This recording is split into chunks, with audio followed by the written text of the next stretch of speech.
Un jour, je errais sur la terre parisienne sans gêne, telle une indigène, à la quête de la paix pour mon être. Lorsque j'aperçois un grand public en soi entourer un homme qui offrait un concert spectaculaire, avec une voix à la fois éblouissante, séduisante, brillante, charmante, caressante et fulgurante.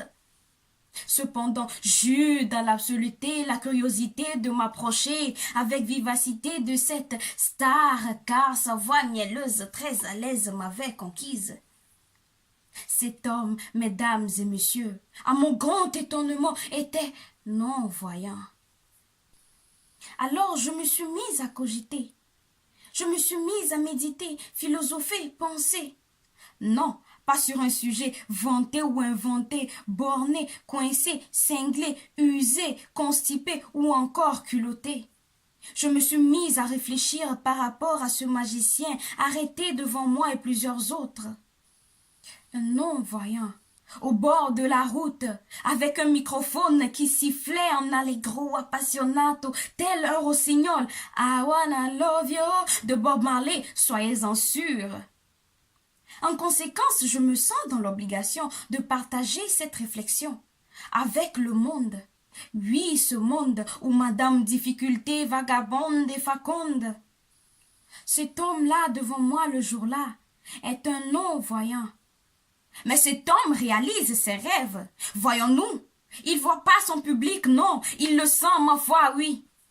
Il ne s'est pas installé au bord de la route, se lamenter de son sort, puis ensuite mendier, non. Plutôt il donne la joie aux individus comme moi, et reçoit aussi peu de sous, soit-il en retour. C'est un non-voyant qui réalise ses rêves. Cet homme-là ne s'est pas abandonné chez lui sous ce soleil d'été à accuser son créateur de son état, non. Il a préféré laisser ses désavantages de côté et exploiter ses avantages, oui. Cet homme-là devant moi le jour-là, avec sa dulcinée tout près de lui comme Roméo et Juliette, main dans la main à l'harmonicaine pendant qu'il lui déclame sa flamme, j'en suis témoin.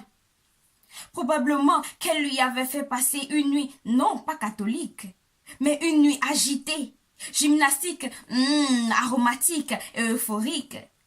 Cet homme-là m'a l'air heureux. Cet homme-là est un non-voyant qui réalise ses rêves. Alors retenons ceci. Pas forcé d'observer les autres autour de nous, car nous et eux, c'est chacun son destin.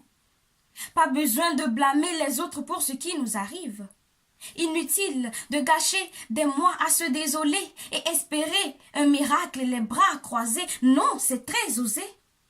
Seuls, avec l'assistance de notre Créateur, nous possédons le pouvoir de prendre notre vie en main et se battre pour achever nos rêves avant qu'on crève.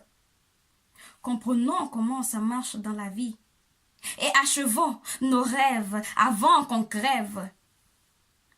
Un non-voyant qui réalise ses rêves.